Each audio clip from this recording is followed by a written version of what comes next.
Hello and welcome to the Crypto Club and Digital Assets Weekly Catch-Up on Zoom. It is Sunday, the 28th of May, 2023, and as is always the case, we never really know what we're going to be talking about. Some weeks we talk about blockchain, crypto, DeFi, NFTs, ICOs, SCOs, TGEs, any other three-letter acronyms really. We try and include the latest news of what's going on in the crypto world. If anybody is working on any projects that they'd like to share information on, we could try and make space for that as well. We also welcome novices to come along to these sessions and ask really basic questions. The simpler the better, to be honest. We're all here to learn and share. If you like this video, obviously click on the subscribe, the like, make comments. Even better, check in the link below. There are details about how you can actually come along to a future session and join in. So with that, let's see who's going to come and join us today. Russell, hello. Hello there, Gary. Hey, how are you? I'm good, thank you. Yeah. Yeah, not so bad. Good to see. We've got a few people joining us at the moment. Kalpesh, hello. Long time no speak. Has been. How you doing? You all right? Yeah, good, thanks. And we're joined by Mark Jarrett, the virtual private networker extraordinaire. Hi, good to be here. Thanks, Gary. Hey, Here to listen and learn. I thought you'd be doing the teaching today. So, guys, I don't know if any of you have ever been on any of these calls before, or if you have, and it's been a while. These are totally open. So I invite novices, experts, anyone who wants to ask questions, anyone who wants to learn things, anyone who wants to share things as well. As long as you don't go into a sales pitch or start promoting some scammy type NFT type thing, which I know all of you are way above any of that, but I mention it anyway. We do record these sessions. You'll have noticed as you came in, it says recorded. So some of this will end up on YouTube. So if there's anything that you want to talk about that you go, I'd rather not mention this in public, just let me know and I'll edit it out of the video as well. That's really not a problem at all. But meanwhile, I do welcome any thoughts, questions, comments, anything from any of you really. But I don't know, Kalpesh, what brings you along today? Curiosity. I've never been on one of these before, and I was available this evening. I saw the message. Okay, cool. So, okay, let me come and have a listen in and see what's being discussed and what's happening in the world of crypto and blockchain and the space. Right, mate, long time. How you doing? You all right, Mark? You're the guy that makes Excel hell bearable, right? I makes what? Excel hell. Weren't you the Excel guy? No. Am I getting you mixed up with someone else? We met, God, I don't know how many years ago now, pre-COVID for sure, maybe about 5 years ago, on a motorway services on the M3, I believe it was. How glamorous. 6 years ago. Yeah, we met up and through one of these networking groups on WhatsApp or something, we just connected. You had these rooms, like a Zoom, but a little bit different, where you go into different rooms and round a table. Remo, yeah. I helped launch Remo. Right, there have been 4 million events on there so far, but there still are a few bugs in it. And in Zoom, there are no bugs. So yeah. I've gone back to Zoom. Yeah. Brilliant. Remo is a pretty good conferencing software, isn't it? It was leading the way for a while. Remo comes into its own when you've got a crowd of 50 or more. Then you can throw it open and network intuitively like you would in real life. It's like one big breakout room. So yeah. Okay, so we're all using the virtual conferencing. So let's turn it back to the topic of stuff then. I was going to throw in Russell. I think you're a fresh face to the group as well, or a fresh icon, in fact, looking at that. I don't know if there's anything in particular you've come along to listen, learn, or tell, Russell. Tell us more what brings you along today. To be honest, I just saw your post. I think it was in Crypto Mondays or Crypto London, one of the grand groups. So I have been meaning to pop on for a few weeks now, really. So this is the first one I've actually had a little bit of time to spare. So, nothing in particular. I think from what I have heard of what you guys discussed before, it always sounds relatively interesting to see other people's opinions of what's going on in the market, legislation and things like that. So, yeah. Any general chit chat, really. Yeah, what you find is each week is completely different. You know, some weeks we'll have I've had it where it's just been one other person on, and that's actually really good fun at times because it turns into like a fireside chat, and it's kind of like it's bizarre that sometimes people are willing to ask more basic questions when there's just the two of you, and you get some really good conversations going. Other weeks I've had people dialing in from Dubai who are literally walking along the streets of an evening saying, hey, picked up your message type thing, as Kalpesh says.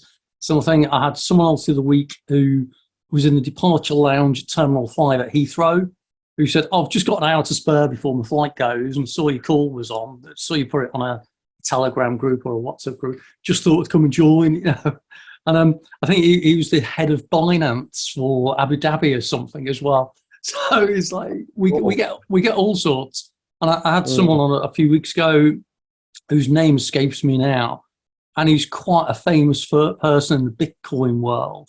It's like, how on earth did you even find out about this? So if you guys do have any questions, or if you're working on any projects or anything, now's a great time to ask away or share the details. We've got Elena who's just joined us as well from Ireland. Elena is brilliant. Is brilliant because she always keeps claiming that she's a beginner or a novice. She's actually one of the more expert people around these days. But she's got a wonderful ability to ask brilliantly simple questions. Is the way I would describe it. So. Thank you. I'll try not to disappoint you today.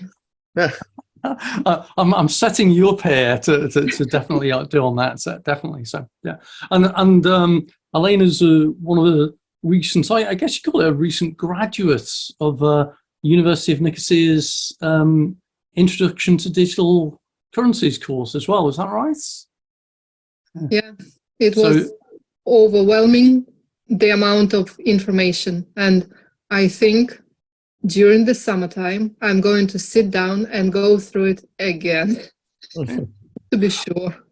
I can certainly recommend it. I did the University of Nicosia course, I think it was about 2 years ago now, and I'm actually, in theory, I'm an ambassador for the course.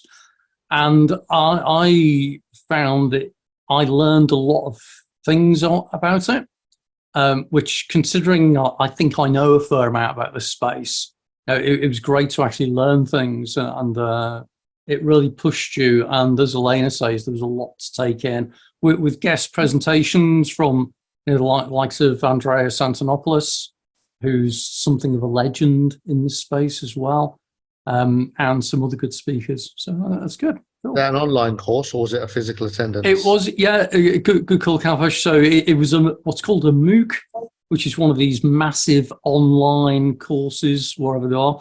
And the great thing is it was free.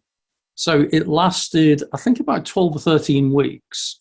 1 hour a week or 2 hours a week was live, but they recorded each session so you could watch it on replay. They would set a whole series of tests after each lecture. And then at the end of the course as well, you had the opportunity, if you wanted to sit an exam, which was kind of an open book exam, because obviously you're doing it remotely. But again, it really probing questions and really makes you think back, and were worth it, and free. They use it as a kind of a lead-in to they actually do a master's degree in digital currencies. And this is obviously a taster and a feed in on that. So if you go on the intro course, I think you get a discount on the MSc and that kind of thing. But it's a really good way of learning a lot of stuff. So brilliant. Yeah, definitely recommend it. So Kalpesh, what are you up to these days? Are you in Dubai these days or back in the UK? I am. No, I've still in Dubai. I've been there 2.5 odd years now, and thinking of maybe relocating to Portugal for a bit, or Malta or somewhere else. I'll see. I'm planning on being here till the end of June, and then saying, okay, where to next? So let's see where the world takes me. Mm-hmm. Constantly learning, of course, and keeping up to speed as much as we can. The space moves so quickly, doesn't it? So I always view Dubai as being the epicenter of crypto development for the UAE, or even the Middle East, that kind of thing. What's the kind of stuff you're finding interesting? They're still pushing things like real estate on crypto and that kind of thing? Yeah, Or that's coming to fruition now. So there's a couple of tokenized projects that have already gone live. That's been talked about for a while. They've actually come to fruition now, which is amazing.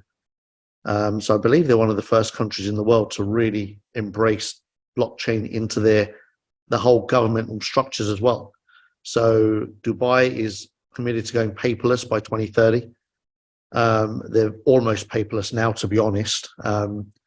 And a lot of their stuff runs on the blockchain. Their driving licenses, their Emirates IDs, and just a ton of stuff like fines, and just a lot of their day-to-day runnings is already on the blockchain. So every time you get an invoice for something like gas, electric, and everything, at the bottom of your bill, you now get this invoice has been recorded on the blockchain. So they're really pushing forward with integrating the world, the day-to-day world into blockchain here. which blockchain are they recording it on then? Very good question. That's something I've not dived into to check. Okay. I don't know if they've got their own blockchain that they put together for all of that, or if they're just using one of the existing platforms. Okay. I was just curious because I was impressed. I gave a lecture in Dubai at a conference, I think 3, maybe 4 years ago, and I was quite impressed with just how advanced they already were. Exactly as you say. So on a regulatory perspective, they were already setting the framework for regulation, and they've done a lot more of that. But also things like Dubai ports and what they've done to integrate blockchain with supply chain. And a few other things as well. So it's quite impressive. Hey, we've got Geraldine's joined us. Geraldine, good evening. Hi. And this is where we get to say, Geraldine, you're on mute. That's so 2020. Yeah, sorry, had some technical problems. Hey, no problem. Welcome aboard. We're just having a general chat. I don't know if you want to share who you are, where you're from, what your interest is or anything. Yes, I can shortly introduce myself. I'm an artist. I live and work in Basel, and I'm more or less recent interested in blockchain technology, and I'm working on a new project, and that's how I was interested to join this group and hear what are the topics, and maybe I can share a bit more about the project.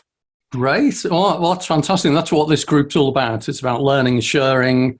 And if you're working on things, that'd be particularly interesting. Fascinating as well that you're in Basel doing blockchain, whereas typically people tend to think of Zug as being the Swiss epicenter of blockchain with Crypto Valley Association and that, and some stuff in Zurich. So tell us more about your project, Geraldine. Thank you. So I'm thinking about to do a platform where I would like to offer wearables that you can rent, and the idea it's a smart contract where the idea is that it's about shift workers and so when you rent a wearable on this platform, you are actually paying the real worker, the real shift worker, through the smart contract. So this person who does a shift, for example, in a museum, is connected with this wearable, and the wearable looks like the actual clothes of this museum worker, and then it's about the idea of doing like a performative work also in the metaverse, so that when you wear this, you actually you are a shift worker of my art piece, and I would like then to pay this person who rented this wearable with the own project token, and after the rent, the shift, like the performer in the metaverse, gets an on-chain receipt, like, and that's actually then the art piece that you get after an hour or 2 hours renting my wearables. And so I don't know, my English is like, I have to sing and I'm slow, but maybe I forgot also something. Do you have a question or what? Yeah. So it sounds a little bit like there was a project called Sweatcoin, which was where you receive tokens in return for kind of exercise, or more importantly, things that you did, that type of thing. Okay. Yeah, and Sweatcoin, and I think it was a bit. I'm trying to be careful in what I say because I am recording this, but I think there were some challenges with it. Is probably a nice word. But where you say wearable, you mean like kind of this kind of a physical device? Yeah, like a digital twin of a working clothes or a working uniform. Yeah. So where you said, for example, like a museum worker or an art worker, would that be somebody physically in a building or somebody in a metaverse version of that building? So the project started about like I started the project because I work in a museum as a how do you say, investigator? Is it a curator? No, as a shift worker. So I look after the works, or after the museum. I look for security. I don't know. What is the name again? I think that's the name I would use. Yeah. Yeah. Okay. And so we have like uniforms, and you have even your name on, and you're tagged with your name. And I showed this work already at the House of Electronic Arts. I did a performance. So the performance was that always when I was working in the museum, the work suit, the physical work suit, was not hanged in the exhibition place where I had a show. And when it was hanged, you had the physical suit, and I did report my work shifts, so you could share the blockchain address, and I would drop you actually my shift plan or my working plan. And what I did additionally is a digital twin of this clothes. And this just then, this is just the concept that I now was speaking about. It's like this idea of this platform that then you could actually rent this suit for visiting, for example, for going to spatial or like any kind of, it depends then where the collection is launched and compatible, So I guess the thing that always comes to mind about that is, where do people make money from that kind of thing? Is it a revenue opportunity? Yeah, it's really interesting that as soon you are in this Web3 area, it's a lot about marketing and like where is the benefit of it. And of course, I'm like also searching collaborators and programmers for this project. And the benefit in the end, it's like I have this ideological idea of making a platform where we support shift workers. So the benefit in the end should be for the shift workers. Yeah. But of course, there are many possibilities to go further and think about commercializing, also like merchandising the company who is represented then in the metaverse through my performance, I guess. So I was thinking straight away about things like branding and marketing and the opportunities from there.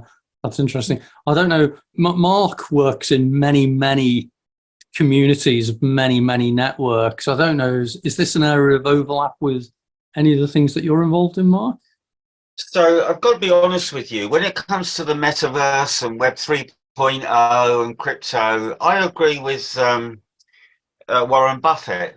I think it's a huge bubble waiting to burst. Yeah. So I'm here really to ask you.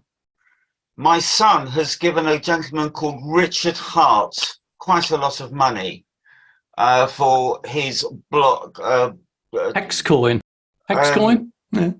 No, it's called Block X or something. Hang on. Mm. Richard Hart. I can see Kalpesh smiling here as well. The name Richard Hart is quite well known in the crypto world. Yeah, he's quite a Marmite figure from what I can understand. You either love him or hate him. My son loves him enough to give him. He sacrificed Pulse X, it's called. So he sacrificed what I would consider to be quite a lot of money. And my question to you is, has he been a fool, or is it a very shrewd move?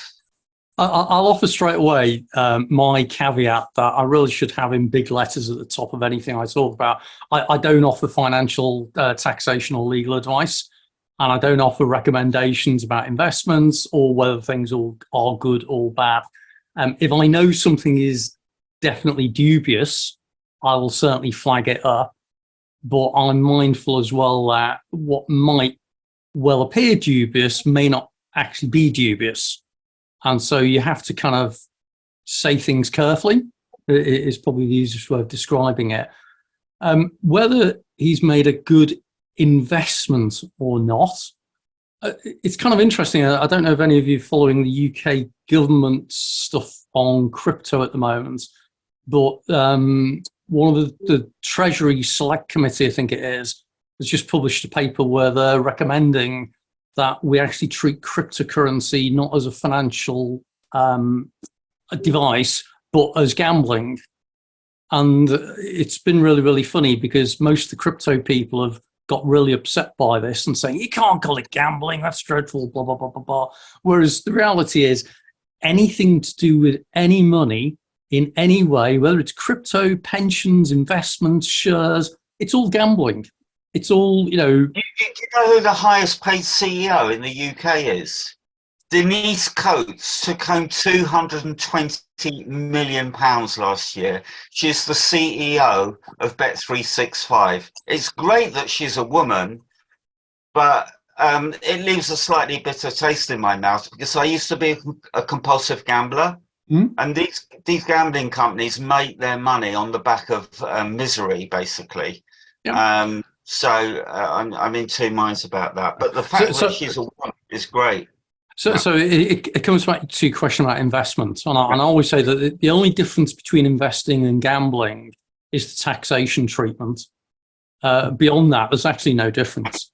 And so I think anything you do is a form of gambling. Okay, so even if you stick your money in an investment trust or a pension or whatever, you're gambling that it's going to outperform inflation or the stock market or whatever. So where you say, has your son made a good choice with putting his money into a project? Only time will tell. You really don't know because unless it isn't. It's Pulse X. Richard Hart is behind Pulse X, isn't he? I don't know that one, to be honest. I'm not familiar with that. But Richard Hart, you will find him very active on social media. Yeah. To me, that's kind of a bit of a red flag. I get nervous. There are people who talk about things and there are people who do things. I try and strike a balance between the two. So I talk about what I do as opposed to talk about please buy my token type of thing. So I'm always nervous of what are known as social media influencers. Like Andrew Tate, for example. That's an interesting one. I think he's a fascinating character in his own right, who makes his money out of his brand, but he doesn't necessarily do it by saying buy Andrew Tate tokens, which is a little bit different type thing. But what he does, sorry, go ahead. But what he does do is he makes a lot of money out of selling courses about how to be an awesome male and be an incredible guy kind of thing. Yeah, Which, he's a misogynist. And at 1 minute past midnight on April the 1st, I posted a message in the Powerful Women group saying that Andrew Tate has just left me this voice note and he wants to join the Powerful Women WhatsApp group in return for $1 million to be distributed evenly amongst the group members. And then I posted a voice file of him using AI. It sounded exactly like him. okay. And sure enough, people started sending me their PayPal. Obviously, they put money ahead of morals. So that probably illustrates quite nicely how you can use technology to twist and turn things. And it's a little bit like coming back to the crypto connection. When I talk to organizations about the risk of being scammed, for example, and investment risk in that, one of the ones I love talking about is there was a project a few years ago called Ponzi Coin. So Ponzi Coin, for those who don't know, a Ponzi scheme is a pyramid scheme where you put money in and they then get more people to join the scheme who put money in and use the money coming in from later people to pay the earlier people. And it's known as a Ponzi scheme because of, I think it was a guy called Charles Ponzi or something who did this years ago. Yeah. Anyway, Ponzi Coin was brilliant because the white paper around Ponzi Coin said, this is a scam. And at the end of this project, if you buy these tokens off us, we will allow you to choose the color of the Lamborghini we're going to buy, or something like that. It was so out and out open about being a scam, and they still sold, I think it was $50,000 worth of tokens, despite, anyone who read the white paper that said, this is not legitimate, it is not credible, you are not going to make any money out of it. Didn't Elon Musk get involved in something similar? No, but what gets better about this one is Dogecoin. Yeah, that's a different thing again. Let's stay with Ponzi Coin for a minute because it has an interesting finish, which is when they finished the token sale, or what was known as an ICO in those days, an initial coin offering. They closed it off. They announced it had been an experiment to see how gullible people were and return their money to the people who put the money in. So this is the first ever example of a Ponzi scheme that claimed to be a Ponzi scheme but wasn't a Ponzi scheme. So amazing. I share that simply to say that there's so many crazy things in this world that there's no easy way of saying, yeah, that's a scam, that's not a scam, that's legit, that's not a scam, and so on. Dogecoin was originally what's known as a meme coin, which means it was just a token with a pretty Shiba Inu dog face on it, I think it was. And at some point, Elon Musk happened to make a comment about it, and Dogecoin just went, shot off the scale, and then various others come from it. So the reality is, it comes back to having to do a little bit of research about these things. We talk a lot about do your own research, which for most people means go and read what someone else has researched. Most people don't actually do their own research. It's awful. What they tend to do is they will go and look at ICO Hunter or some website which says, oh, this is cool, without realizing that that website's also being sponsored to promote something in some way. So you do need to be careful. So coming back to your original thing, Mark, in terms of whether your son's made a good decision or not, I don't know anything about that particular project, but I would always treat any of these things with caution, which is why, Geraldine, for example, has at least come on and has explained her motivation of what she's trying to achieve and that kind of thing, which means at least you get a bit more of a feeling that it's likely to be credible, it's likely to be legitimate, as opposed to just doing a brilliant piece of artwork saying buy now and this kind of thing where it might be just a scam. I don't know if that helps you though. It does, thank you. Proceed with caution. By the way, I'm in, as you know, I run 400 WhatsApp groups, and the busiest one isn't my group that I'm in. It's all about a Ponzi scheme that's just collapsed called Novatech. So that's very busy at the moment because the people are realizing that they've lost lost their money. Kalpesh, I've just invited you to a very special group called Dynamic Dubai, and the people there have already met twice in person without me lifting a finger. So please join that one. And Geraldine, your LinkedIn needs some tender loving care. You've only got 2 connections. I think you're worthy of many more than that. There you go. Thank you. You come along thinking you're going to be talking about crypto and you get your LinkedIn profile reviewed. It's something I have to do. I know. LinkedIn is the world's largest business social media platform. So I think all business people should be on it. But you evidently don't agree. It is a very good point, actually, Mark. It comes back to your question about scams and legitimacy. I'm on a few TikTok groups, for example, where they do some quite deep research into projects and that kind of thing. Yeah. And invariably, they will check out the LinkedIn profiles of the founders, and then they'll go beyond that. They'll look at the companies they've worked for, and they'll look at the companies they've worked for, and they'll drill into the company reports and everything. And it's fascinating just how easily you can get a fairly detailed analysis of people in projects these days, which is great. Yes. It's great. And it's difficult with LinkedIn to put fake recommendations on there. It has to be from real human beings. So the first thing to do is No, it's very easy to put fake ones in. But it has to be from another human being. Yep. So what you find, and you'll find this with particular regions of the world, where you'll suddenly notice that someone's had a whole load of recommendations. And when you go to the person who's made the recommendation, if you go to their profile, you'll see that they've also received a whole load of recommendations. Oh my God, really? And when you start going around a little bit, you notice that they've all been recommending each other. So it's a little bit like it's a bit like having a LinkedIn pod.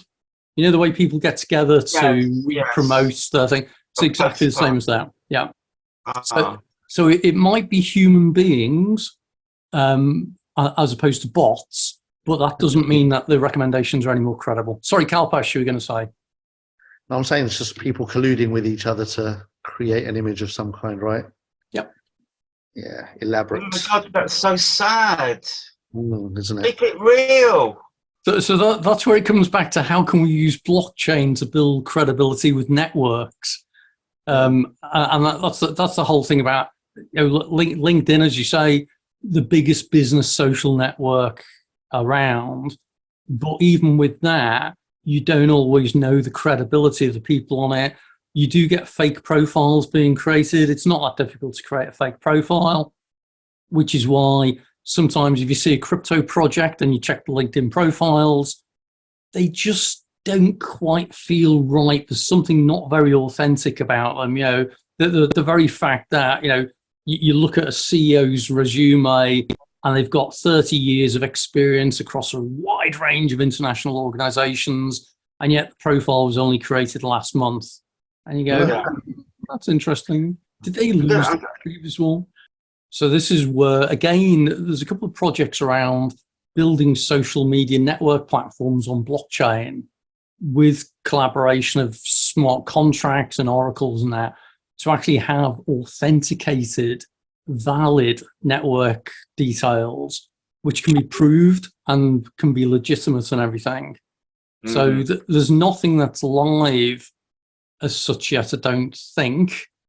But there's definitely a few that are on the way, and hopefully that'll improve things. And also with Web3 and the whole, you know, going via blockchain, that means things like, you know, Geraldine's projects can plug in and your networks can plug in and anything I'm doing can plug in, and hopefully it all becomes a bit more interoperable. Can I ask you a question? You've been involved in crypto for many years now, Gary. Has it made you unfathomably wealthy? No. If it had, I wouldn't be hosting things like this. I'll be sitting in a bar in Bali or something. Although apparently that gets boring after a few years. I know some people who have retired to Bali and they thought that was the take it easy, chill out on the beach. And after about 2 years, they go, oh, goodness sake, I've got to find something to do. So no, but then I'll be open and honest. I am not a speculator or investor directly into crypto.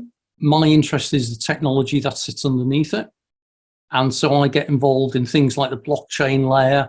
I'm doing a lot of stuff around crypto custodial capabilities at the moment, because I think what's on the market is not fit for purpose, in that it's too complicated, it's not as secure as it's claimed to be. And I think we need to massively change that whole space. So I'm working with a couple of projects on that. And also, people keep talking about having to educate people about crypto. I don't think you should. I think you should educate crypto people about how to make it easy enough for everyone to use.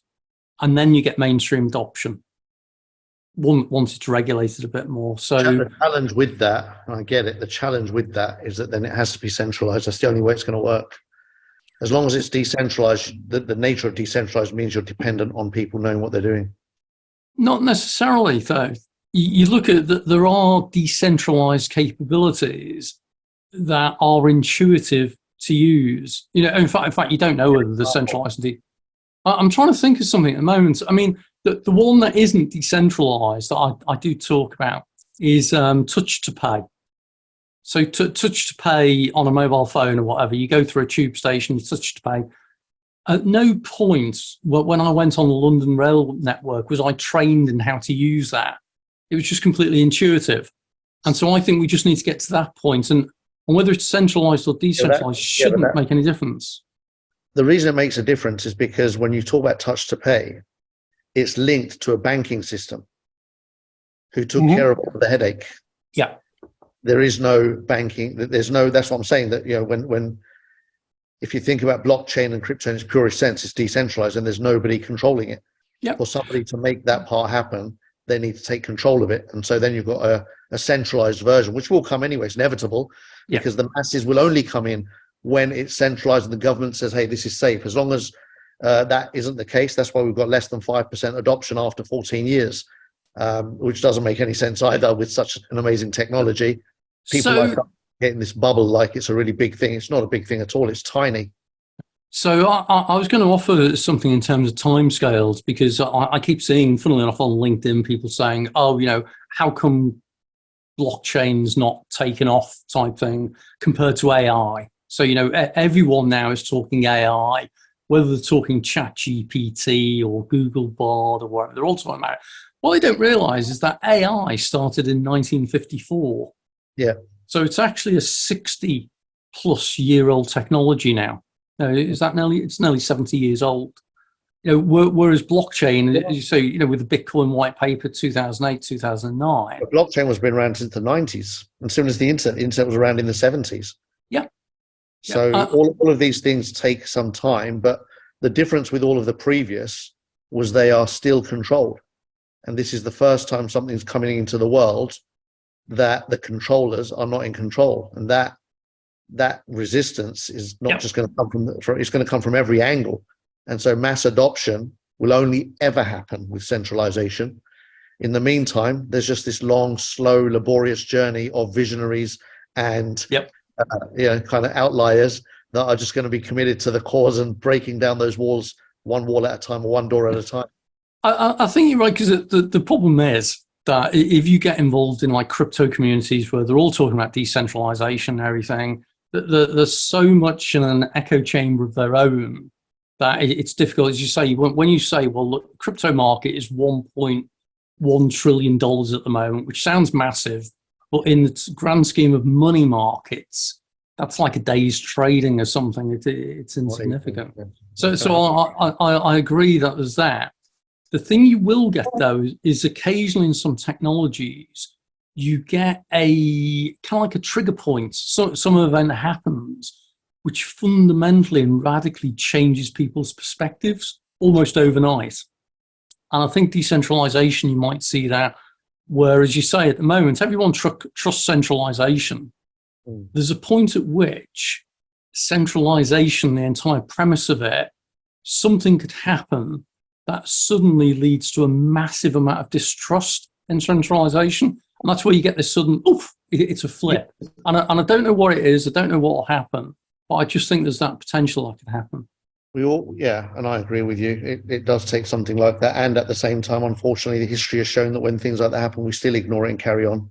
'07 was, for me, the biggest shock of everything, that such a massive opportunity to have a breakthrough came along. And we all just buried our head in the sand, put a plaster over it, and carried on for another 15 years.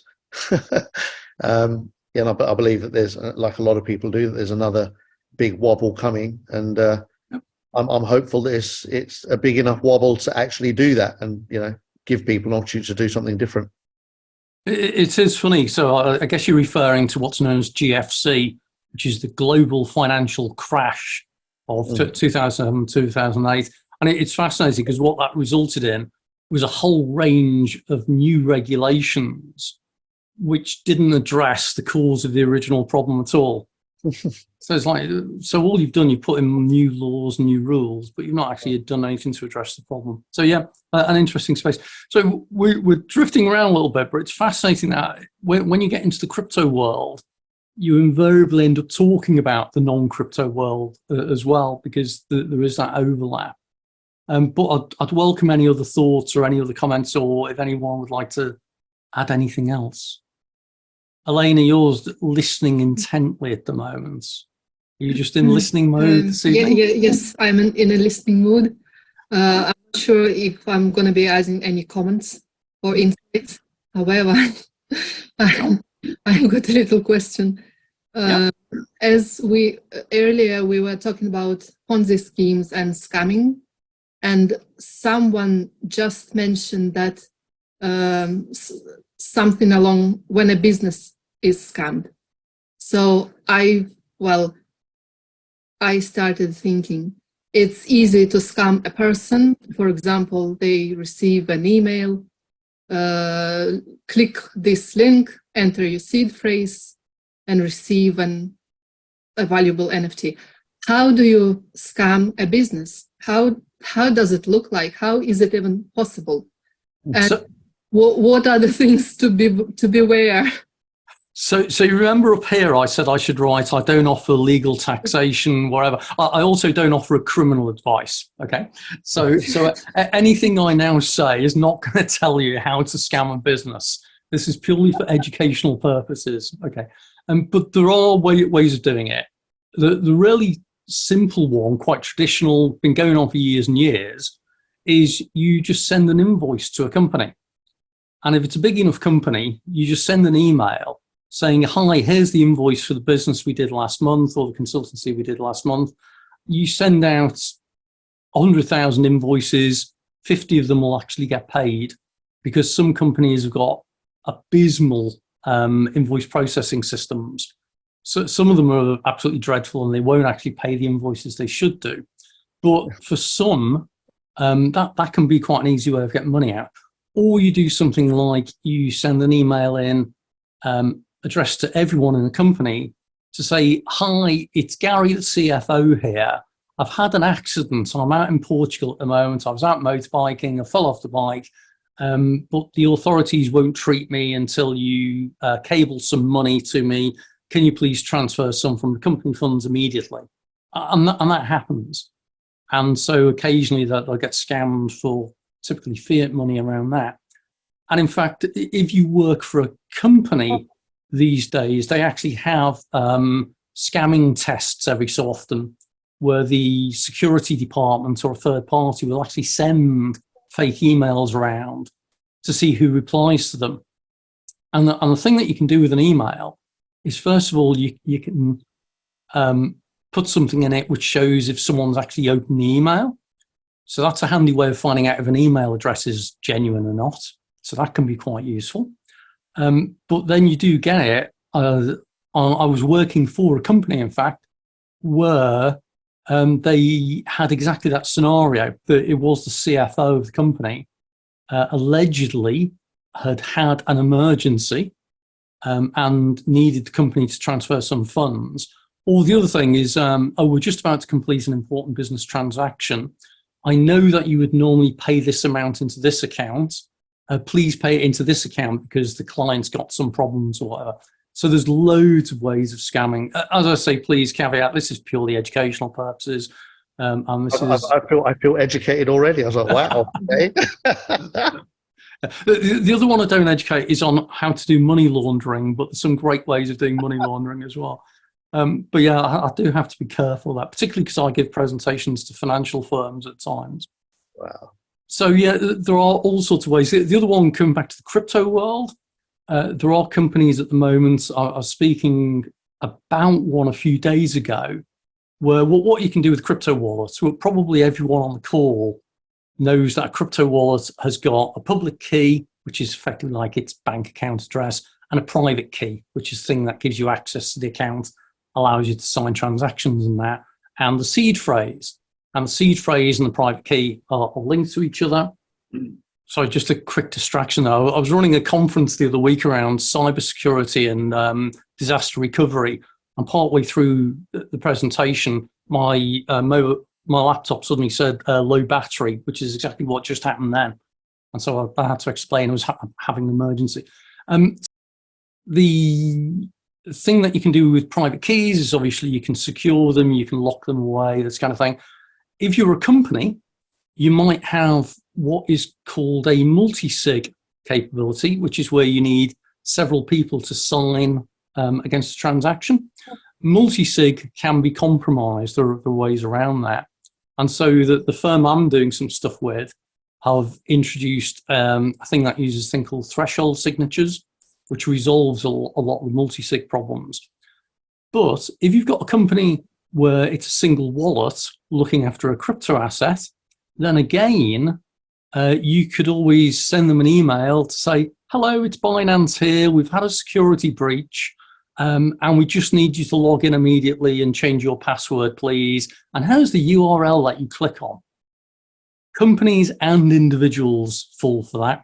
And they click on it and they type in their details and it immediately gets scammed and that thing.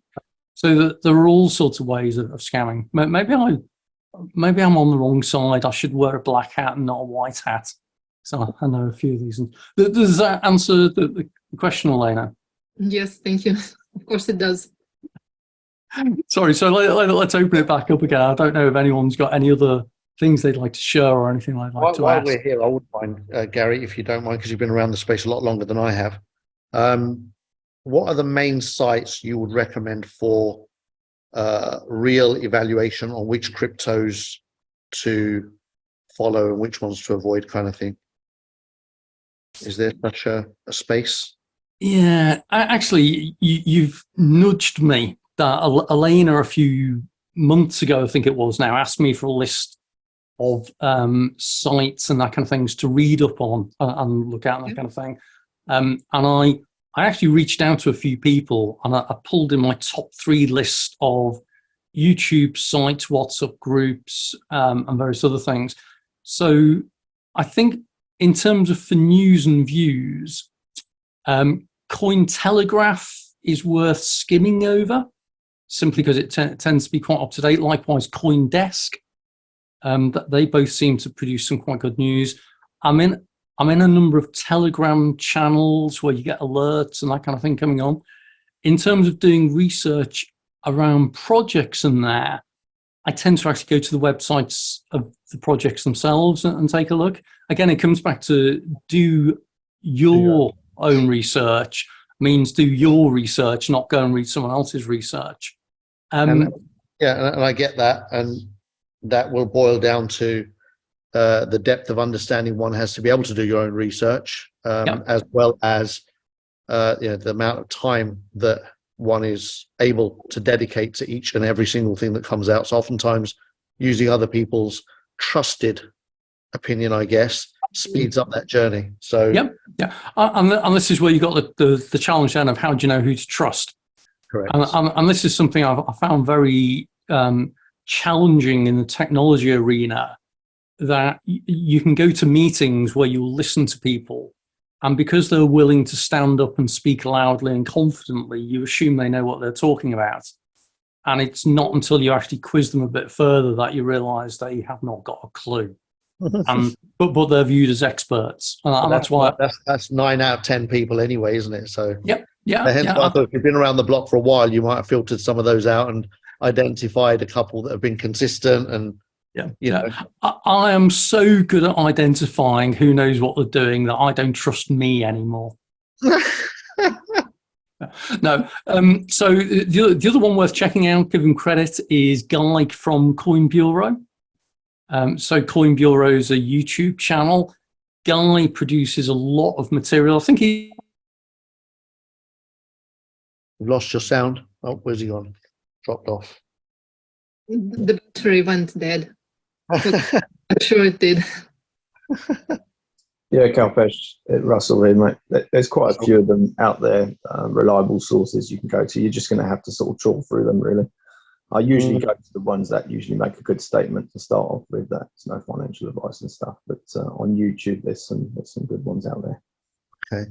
And any particular like phrases I should type to give me those good ones, or it's just random?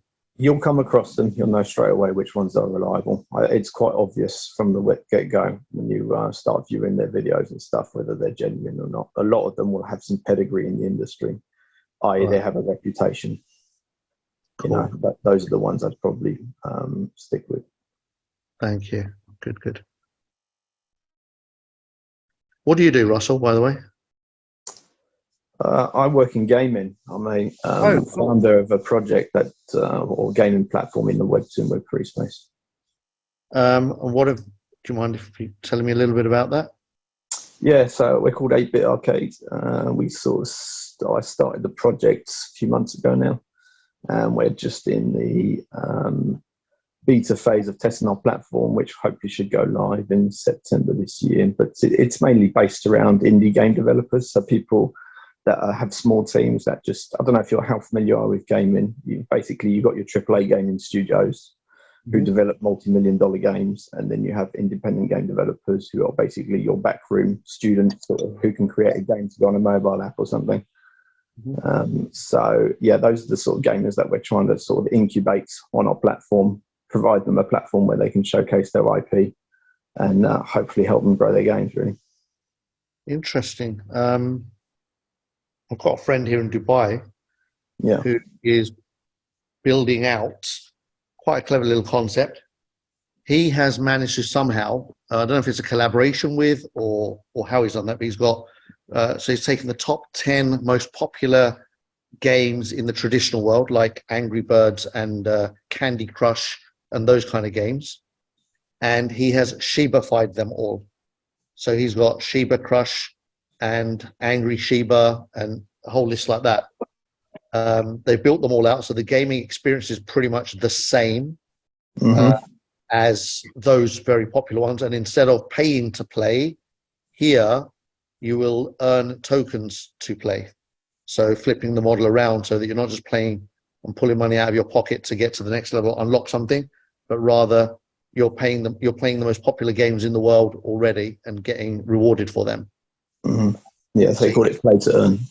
Yeah, play to earn model. So yeah, it is a popular thing. Play to earn. He actually coined it differently. He said there's play to earn and then there's this, which is what was the word he used? Pay to, not play to earn. There was something anyway, but he was saying it's like the evolution of that. Okay. But I wonder if there's a synergy there. If you're saying that you incubate projects, is that the kind of?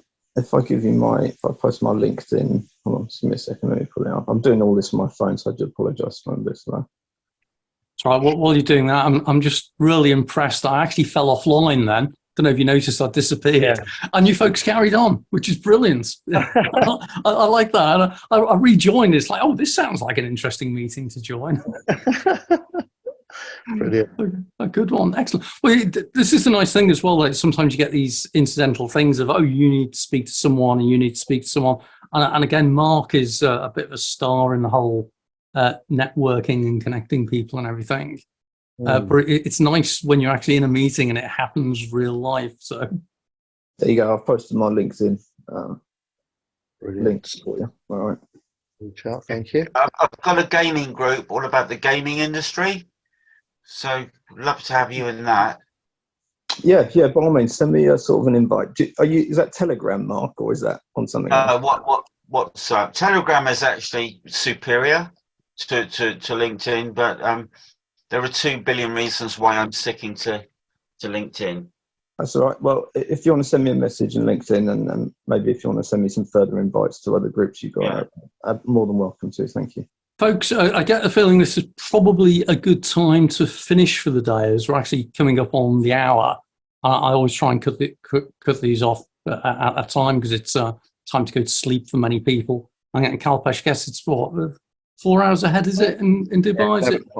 3 hours at the moment. Yeah, 3 hours. Three, not too bad. We sometimes get people in who coming from Delhi and that kind of thing, and it's like past their midnight type thing. So I just wanted to close off by thanking everyone for coming along today. Really interesting and different, and it's great to have some different conversations around stuff. I hope you've all enjoyed it. Hope it was worthwhile coming along. Anyone who's watching it afterwards on YouTube, hope you enjoyed watching it as well. Remember to click on the subscribe, like, and do those YouTubey things. Anyway, folks, have a great day. Speak to you all again. Cheers now. Ciao. Bye-bye. Thanks. Bye now.